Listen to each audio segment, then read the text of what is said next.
The gravel of the driveway crunched beneath the tires of my 10-year-old Volvo, a sound that usually signaled relief. Home. Or at least the place where I had existed for the last 5 decades. The iron gates of Stonecliff Manor stood open, which was unusual. My father Alistair had always been paranoid about security, and even in the chaotic weeks leading up to his death and my mother Constance's death just 4 days later, I had meticulously kept the codes private. I parked the car, the engine sputtering into silence. The silence of the estate was heavy, pressing against my temples. It was the morning after the double funeral. The black dress I wore felt like a second skin I couldn't shed, stiff with sweat and the lingering scent of lilies and rain. I had spent the night at a motel in town, a suggestion from my brother Bradford, who insisted that the house needed to be prepped for inventory, and that I needed a break. I walked up the limestone steps to the massive oak double doors. I reached into my purse, my fingers brushing against the familiar jagged edge of my brass key. It was the same key I had carried since I was 16. I slid it into the lock and turned. It didn't move. I frowned, jiggling it slightly. Sometimes the old mechanism stuck in the humidity. I tried again, applying more pressure. Nothing. It felt different, smooth, unyielding. I pulled the key out and peered closely at the lock. The brass finish was shiny, unmarred by time. It was brand new. "It won't fit, Maxine." The voice came from the other side of the door, muffled but distinct. Then the heavy wood swung inward. Bradford stood there. My brother looked as he always did, immaculate. He was wearing a charcoal three-piece suit that probably cost more than my car, his silver hair coiffed to perfection, his face a mask of corporate indifference. "Bradford." I stepped forward, confused. "What's going on? I can't get in. The key." "I had the locks changed this morning right after you left for the motel," he said calmly, blocking the entrance with his body. He didn't move aside to let me pass. He stood there like a bouncer at an exclusive club where I was no longer on the list. "Changed the locks." My voice cracked dry from days of crying. "Why, I live here. My things are in there. My medication, my clothes." "You lived here, Maxine," he corrected me, his tone patronizing, the way one speaks to a slow child or a difficult employee. "While mother and father were alive, you resided here as their caregiver. Now that they have passed, the status of the estate has changed. As the executor, I have a fiduciary responsibility to secure the assets." "Assets." I stared at him, my blood running cold in the warm morning sun. "This is our home. I've taken care of them for 5 years inside these walls. You can't just lock me out." "I can, and I have." Bradford checked his Rolex. "It's standard procedure during probate to prevent the removal of valuables. You understand. It's nothing personal. I've packed a bag for you, it's right here." He reached behind the doorframe and produced a small floral suitcase, my weekend bag. He set it on the porch near my feet. "The reading of the will is tomorrow morning at 10 a.m. at Arthur Penhaligon's office," Bradford said, stepping back and beginning to close the door. "Until then, Stonecliff is under protective custody. I suggest you go back to the motel. I'll reimburse you, of course." "Bradford, wait." I lunged forward, placing a hand on the door. "You can't do this. I'm your sister." He looked at my hand on the wood, then up at my face. His eyes were devoid of grief, devoid of warmth. They were the eyes of a shark smelling blood in the water. "We'll see what you are tomorrow, Maxine," he said softly. "Right now, you're a liability." The door clicked shut. The deadbolt slid home with a definitive metallic thud. I stood alone on the porch of the house where I was born, the bag at my feet, realizing that the grief of losing my parents was only the beginning of the nightmare. To understand why my brother locked me out of my own home, you have to understand the mythology of the Huntington family. In our world, the world of country clubs, boardrooms, and silent auctions appearances weren't just everything. They were the only thing. Bradford was the masterpiece. Born 3 years before me, he was the heir apparent from his first breath. He was the star quarterback, the Ivy League graduate, the shark who moved to Chicago to expand the family's real estate empire into commercial mergers. He was loud, charismatic, and ruthless. Every Christmas, he would sweep into Stonecliff Manor for exactly 48 hours, bearing expensive gifts and tales of his conquests in the business world. My parents, Alistair and Constance, would sit at the head of the mahogany table, beaming at him, drinking in his success as if it were a fine vintage wine. And then there was me, Maxine. I was the quiet one, the steady one. I didn't have Bradford's killer instinct. I became a history teacher at a private girls' school, a job I loved.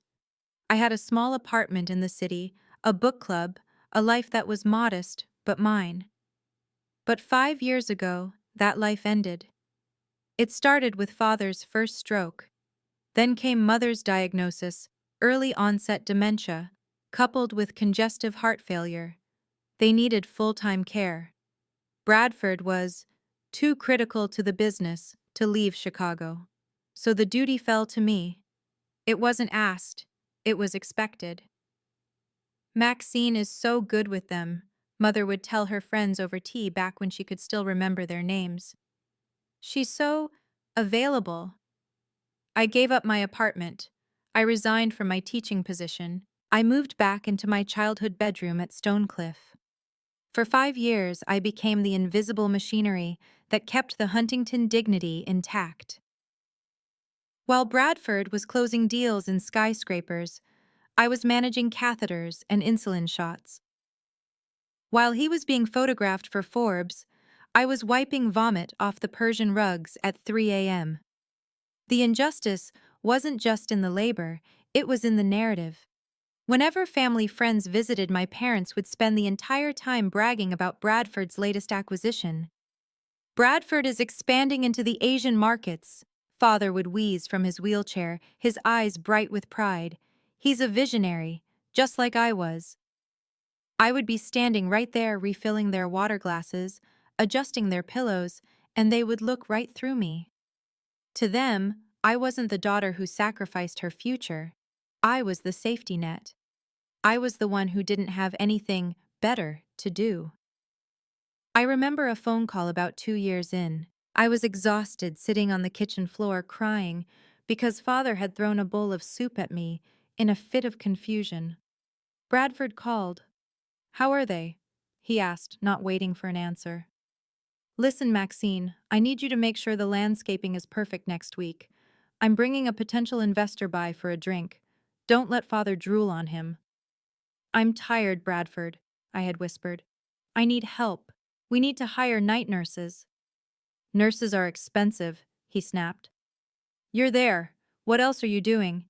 It's not like you have a career to worry about anymore. Just handle it. That's what you're good at." He hung up. And I, like a fool, wiped my eyes, stood up, and went back to work. I believed them. I believed that I was the lesser sibling, the one whose time had no value.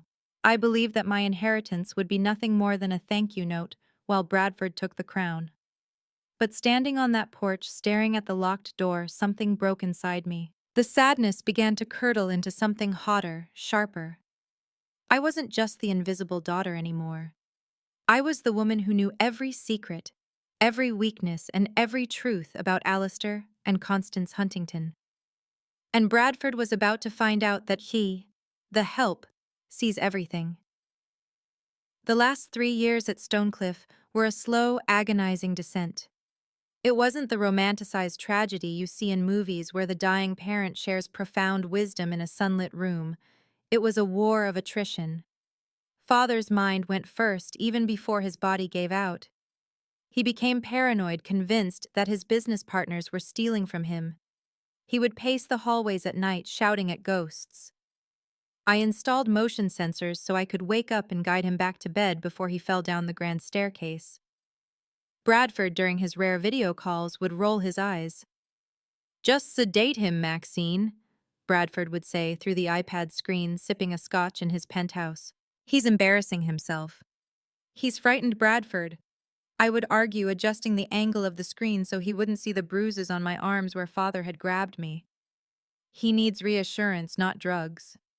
Mother was different. Her decline was physical, a slow suffocation. The heart failure meant her legs swelled to the size of tree trunks. She required oxygen 24 hours a day. The sound of the oxygen concentrator, whoosh, click, whoosh, became the soundtrack of my life. There were moments, terrifying moments, where Bradford tried to intervene from afar. About 8 months before they died, he flew in for a day, not to visit them, but to audit the household accounts. He sat in the library spreading spreadsheets across the desk. "You're spending a fortune on specialized dietary supplements and in-home physical therapy," he accused, pointing a manicured finger at the ledger. "It keeps them comfortable," I said, standing my ground. "It keeps them mobile." "It's a waste," Bradford sneered. "They are dying, Maxine. We are burning through equity that belongs to the estate. I've found a facility in upstate New York. It's cost-effective. We move them there, sell the house, and stop this bleeding. A warehouse for the elderly." I was shaking with rage. "Mother is terrified of leaving this house. She wants to die in her own bed. I promised her." "You promised with whose money?" Bradford stood up, towering over me. "You don't contribute a dime to this family. You just drain it." I didn't let him do it. I fought him. I threatened to go to the press. I threatened to tell his shareholders that the great Bradford Huntington was tossing his parents into a budget nursing home. He backed down, but the hatred in his eyes that day was absolute. The end came swiftly. Father had a massive stroke on a Tuesday. Mother, seeing him, wheeled out by paramedics, clutched her chest and collapsed. They were in the same hospital room for 3 days. I didn't sleep. I sat in a chair between their beds, holding a hand on each side. Bradford was trying to get a flight, but there were weather issues in Chicago. He arrived 4 hours after they both passed, spaced only 90 minutes apart. He walked into the hospital room, looked at their covered bodies, and didn't shed a tear. He looked at me exhausted, unwashed, hollowed out, and said, "Well, at least the bleeding has stopped. Call the funeral home, Maxine. I have calls to make."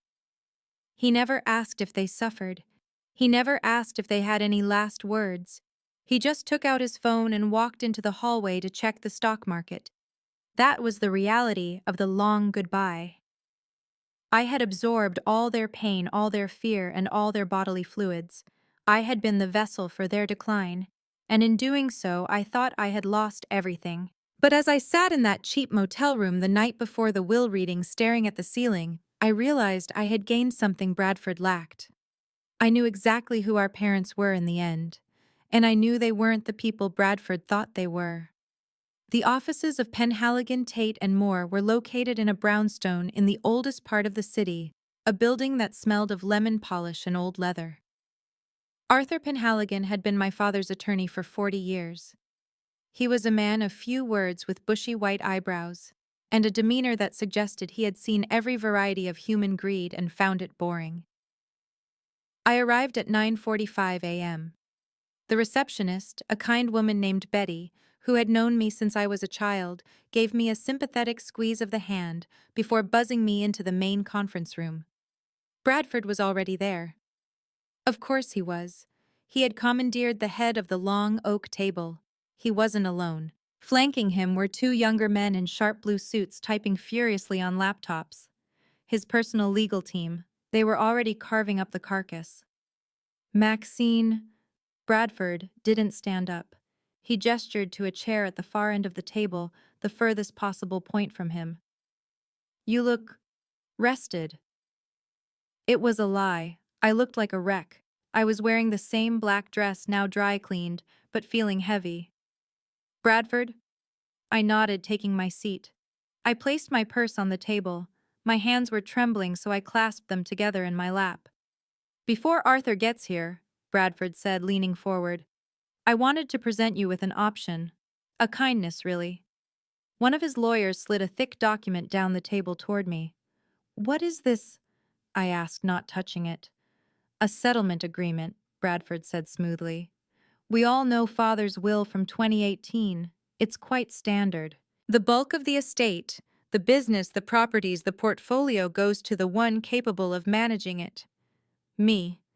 You receive a modest lump sum." He paused for effect. "However," he continued. I know you've been living at Stonecliff rent-free, and you have no employment. I'm willing to increase your cash payout by 20% if you sign this document now. It waives your right to contest the will and agrees to a vacate date for the property within 7 days. You want me to sign away my rights before I even hear the will? I asked, incredulous. I'm trying to save you the embarrassment, Maxine. His voice dropped to a conspiratorial whisper. Father was very specific about his disappointment in your lack of ambition. Hearing it read aloud, it's going to be painful. Take the money. Go to Europe. Find yourself. I looked at the document. It was a temptation. A clean break. No fighting. Just walking away from the people who had marginalized me for a lifetime. The door to the conference room opened. Arthur Penhaligon entered. He walked with a cane, now a heavy ebony stick with a silver handle. He carried a battered leather briefcase that looked as old as he was. He looked at Bradford, then at the two strange lawyers, and finally at me. His eyes lingered on me for a moment, and I saw something flicker there. Not pity. Respect. Good morning? Arthur grunted, sitting at the center of the table. Mr. Huntington, I see you've brought an audience. They can stay, but they have no standing here. This is a private family matter. They are my advisors, Bradford said stiffly. They stay. Suit yourself. Arthur opened his briefcase. He pulled out a sealed envelope. But if they speak, I will have them removed. He put on a pair of half-moon spectacles and looked at us over the rims. We are here to read the last will and testament of Alistair and Constance Huntington, Arthur announced. Let's get on with it. Bradford checked his watch again. I have a flight at 4 o'clock. Patience, Bradford. Arthur said, his voice dry as dust. The dead are in no hurry, and neither am I. Arthur cleared his throat, the sound dry and rattling in the quiet room. He broke the seal on the heavy cream envelope. This document is the last will and testament of Alistair and Constance Huntington, dated October 14th, 2018. Arthur began. Bradford leaned back in his chair, a smug smile playing on his lips. This was the script he knew. 2018 was before the worst of the dementia before the stroke. It was back when Father was still the titan of industry and Bradford was his golden general. Arthur began to read. The legal jargon washed over me clauses about debt settlement burial arrangements, which Bradford had already rushed through, and charitable donations to the opera and the botanical gardens. Then came the distribution of assets. To our son, Bradford Alistair Huntington. Arthur read, We bequeath the entirety of the Huntington Commercial Group stock, the Manhattan portfolio, and the Aspen vacation residence. Bradford nodded, tapping his pen on the table in a rhythm of victory. One of his lawyers whispered something to him, and he smirked. Furthermore, Arthur continued, Bradford is named as the primary executor of this estate, entrusted with the management of the family trust. As expected, Bradford interrupted. Arthur, we can skip the boilerplate. Let's get to the provision for Maxine so we can wrap this up. Arthur paused. He looked at Bradford with an expression of intense dislike. I will read the document in its entirety, Mr. Huntington. He turned the page. To our daughter, Maxine Elizabeth Huntington, Arthur read. My heart hammered against my ribs. We bequeath the sum of $250,000 intended to assist her in establishing a life independent of the family estate. Bradford let out a short, cruel laugh. There it is, $250,000, generous considering. He looked at me. See, Maxine, I told you. Now about that settlement I offered. If you sign now, I'll bump it to $300,000. But the offer expires the moment we leave this room. I felt tears pricking my eyes. It wasn't the money. It was the confirmation. They had seen me as a burden. All those nights holding their hands, cleaning them, singing to them. And in 2018, they had already decided I was worth a fraction of my brother. Is that all? I whispered, my voice barely audible. For the 2018 will, yes, Arthur said. He set the document down on the table. Bradford clapped his hands together. Excellent. Well, Maxine, I'll have the check cut by the end of the week. You can pick up your things from the porch at Stonecliff today. I'll have the staff bring them out. I don't want you inside disturbing the staging. He began to gather his papers. Gentlemen, let's go. We have a listing agent to meet. Sit down, Bradford, Arthur said. The voice wasn't loud, but it had the weight of a gavel striking a bench. Bradford paused, half risen from his chair. Excuse me? I said sit down, Arthur repeated. I have finished reading the 2018 will. However, I have not finished the proceedings. Bradford frowned, sinking slowly back into his leather chair. What are you talking about? That's the will. Father told me himself. Arthur reached into his briefcase again. This time he pulled out a thinner envelope. It was red. The wax seal on the back was fresh, not brittle with age. This, Arthur held up the envelope, is a codicil, a legal modification to the existing will. It is dated November 12th, 2023. The room went dead silent. 2023. Bradford's face went pale. That's impossible. 6 months ago, Father was incompetent. Mother was bedridden. They couldn't sign anything. They didn't even know what day it was. On the contrary, Arthur said, a dangerous glint in his eye. They were quite clear about the day. It was a Sunday. You were in the Bahamas, I believe, posting photos of your yacht. This is fraud, Bradford hissed. Maxine put them up to this. She manipulated them. Maxine was not present, Arthur said calmly. In fact, Maxine was at the pharmacy picking up prescriptions for your parents. I entered through the garden gate. It was a private meeting requested by your mother. Mother? Bradford scoffed. She couldn't speak a coherent sentence. She saved her coherence for when it mattered, Bradford, Arthur said. And she had quite a lot to say. I demand to see that document, Bradford snarled, reaching across the table. Arthur pulled the red envelope out of reach. You will hear it and then you will see it. But first there is a supplementary piece of evidence attached to this codicil. Your parents anticipated that you would challenge their mental capacity. Bradford's face was turning a shade of purple I had never seen before. Of course I'll challenge it. They were senile. This is undue influence. I'll have your license, Arthur.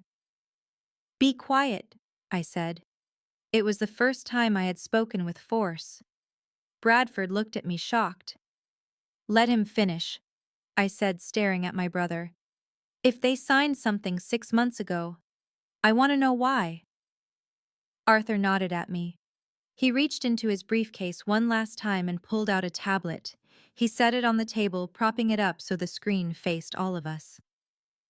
On the day the codicil was signed, I recorded a statement to verify competency, Arthur explained.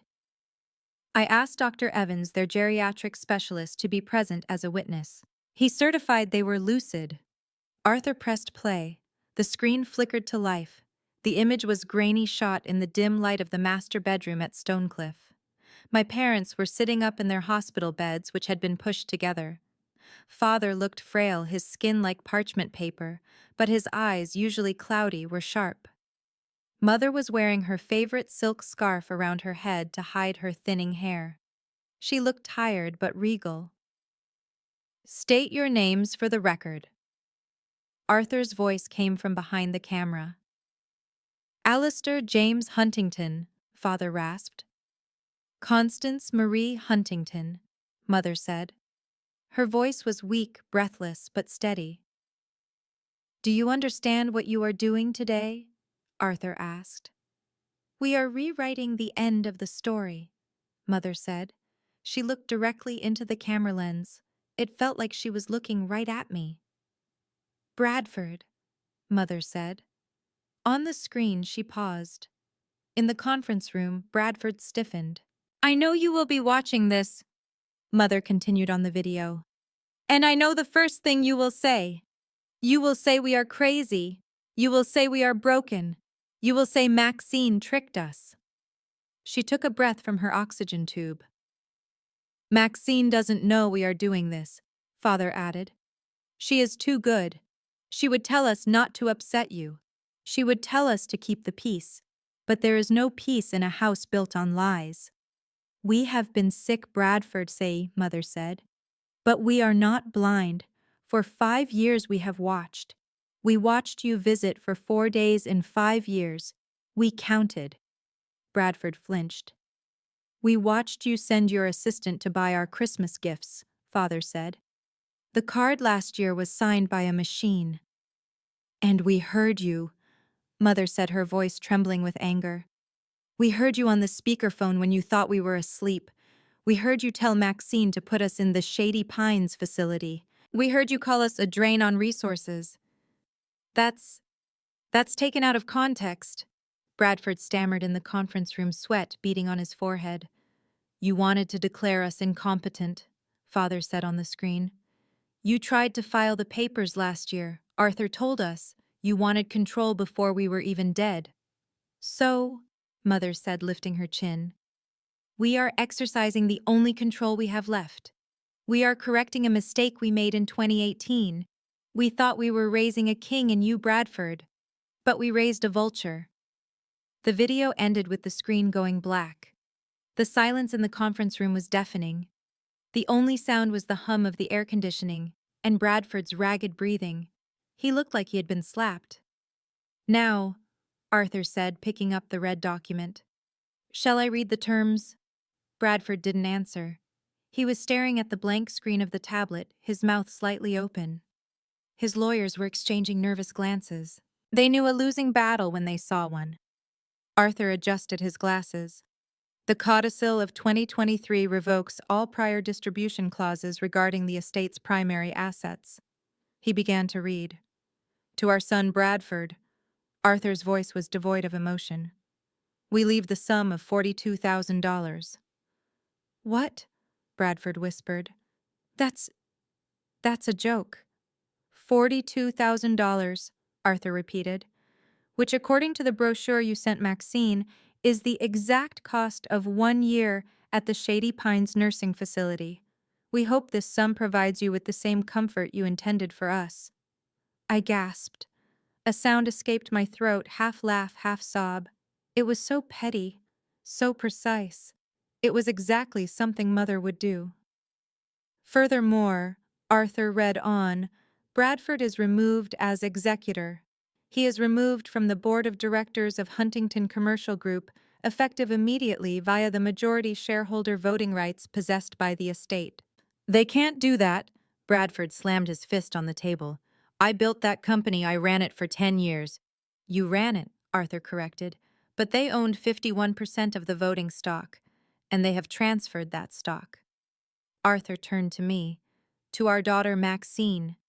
He read, his voice softening. We leave Stonecliff Manor in its entirety. We leave the Huntington Family Trust, and we leave the controlling 51% stake in Huntington Commercial Group. The room spun. I gripped the edge of the table. Me? There is a personal note here, Arthur said. Shall I read it? I nodded, unable to speak. Arthur looked at the paper. Maxine, we are sorry. We are sorry we took so long to see you. We praised Bradford for his price tag, but we ignored your value. You gave us your life. You gave us your dignity. You held our hands when we were scared. Wealth belongs to the one who understands value, not price. You are the only Huntington who knows what it means to care for something other than yourself. Take the house, take the company, do good with it. Love Mom and Dad. I buried my face in my hands. The tears came hot and fast. For 5 years I had waited for a thank you. I had waited for them to just acknowledge that I existed. And they had done it. In the most spectacular, destructive way possible, they had done it. This is insanity. Bradford stood up, kicking his chair back. I will contest this. I will tie this up in court for 10 years. Maxine, you won't see a dime. I will burn that house to the ground before I let you have it. Arthur closed the folder. He looked up at Bradford with a look of supreme boredom. I anticipated that reaction, Bradford, Arthur said, which is why I must draw your attention to the no contest clause included in the codicil. A no contest clause? Bradford's lead lawyer spoke up for the first time, his voice shaky. In New York. Ironclad, Arthur confirmed. If any beneficiary challenges the validity of this will or this codicil, they immediately forfeit their entire inheritance. In this case, Bradford, if you sue, you lose the $42,000. And more importantly, you lose the indemnification. What indemnification? Bradford asked, his eyes darting around. The estate currently covers your legal liability for the failed merger in Chicago last year, Arthur said casually. The one where you were accused of negligence. If you contest the will, the estate stops paying your legal defense fees. I believe those run about $50,000 a month. Bradford froze. He slowly sank back into his chair. He was trapped. If he fought, he would be bankrupt by his own lawsuits. If he accepted, he was humiliated, stripped of his power, and left with nothing but a nursing home check. You planned this, Bradford whispered, looking at Arthur. I merely drafted what your parents requested, Arthur said. They were very thorough. Bradford turned his head slowly to look at me. The arrogance was gone. The corporate mask had shattered. Beneath it, I saw a frightened small man who realized he had just lost his entire identity. Maxine, he said, his voice trembling. Maxine, be reasonable. You can't run the company. You're a teacher. You don't know the first thing about commercial real estate. I wiped my face with a tissue. I sat up straight. I looked at the brother who had locked me out of my home 2 hours ago, the brother who had offered me a pittance to disappear. You're right, Bradford, I said. My voice was steady now. I don't know how to run a real estate empire, but I own 51% of the votes, which means I can hire people who do. You need me, he pleaded. I can stay on as CEO. We can work something out. I'll run the business, you keep the house. We can pretend this misunderstanding never happened. A misunderstanding, I repeated. You changed the locks, Bradford. You tried to erase me. I was stressed, he cried. I was grieving. No, I said. You were counting. You were counting your money, and you forgot to count me. I turned to Arthur. Mr. Penhaligon, what is the next step to execute the transfer of the property? The deed transfers immediately upon probate, Arthur said. Technically, as of this reading, you are the legal owner of Stonecliff Manor. I nodded. I stood up. I picked up my purse. I walked around the long table until I stood directly behind Bradford. He smelled of expensive cologne and fear. Bradford, I said. He didn't turn around. He just slumped in his chair. The keys? I said. What? He mumbled. The keys to Stonecliff, I said, holding out my hand. The new ones. The ones you paid for this morning. Bradford reached into his pocket. He pulled out a shiny brass ring with 2 keys on it. He held them tight for a second, his knuckles white. It was the last symbol of his control. Give them to her, Bradford, Arthur warned from the other end of the table, or I call the police and report a trespassing dispute. Bradford dropped the keys into my palm. They were warm from his hand. This isn't over, he whispered, but there was no fire in it. You'll fail. You'll run it into the ground, and I'll be there to buy the scraps. Maybe, I said, closing my fist around the metal. But tonight I'm sleeping in my own bed, and you are staying at the motel. I hear they have vacancies. I looked at his 2 lawyers. Gentlemen, I believe your client can no longer afford your hourly rate. I suggest you wrap up. I walked back to Arthur. I shook his hand. Thank you, Arthur, for everything. Your mother was a formidable woman, Maxine, Arthur said, a rare smile cracking his face. And apparently it runs in the family. I walked out of the office. The air outside was humid and thick, but to me it felt like the freshest air I had ever breathed. I got into my old Volvo. I drove to the hardware store. I didn't go straight home. I bought a new deadbolt, a better one. When I pulled up to Stonecliff, the house looked different. It didn't look like a mausoleum anymore. It looked like a fortress.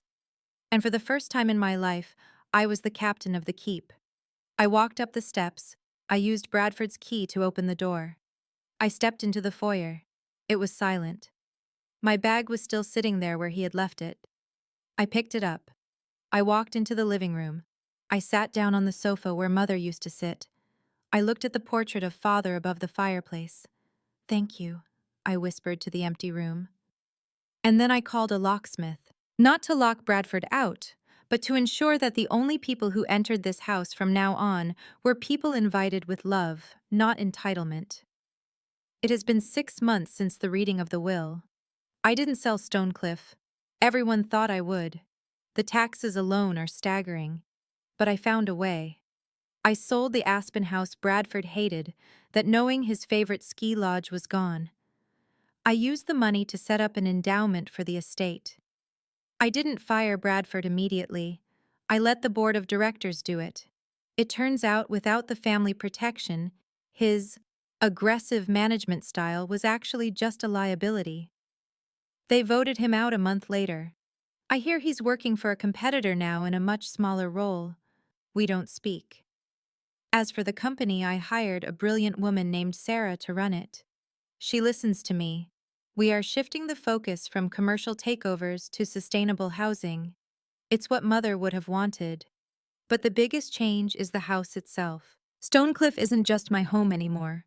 I opened the East Wing as a respite center for caregivers, people like me, who are exhausted, burnt out, and need a place to sleep for a week while professional nurses care for their loved ones.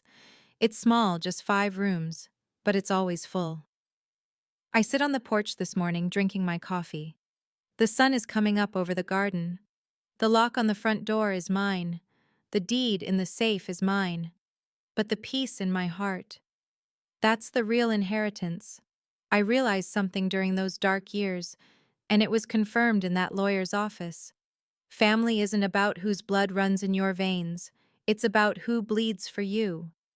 Bradford had the name, but he didn't have the heart. I sip my coffee and watch a young woman walk in the gate.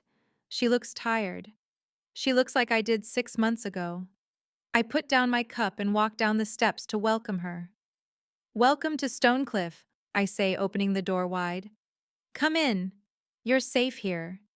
If this story resonated with you, if you've ever felt overlooked, undervalued, or been the one doing the hard work while others took the credit, I see you. Maxine sees you.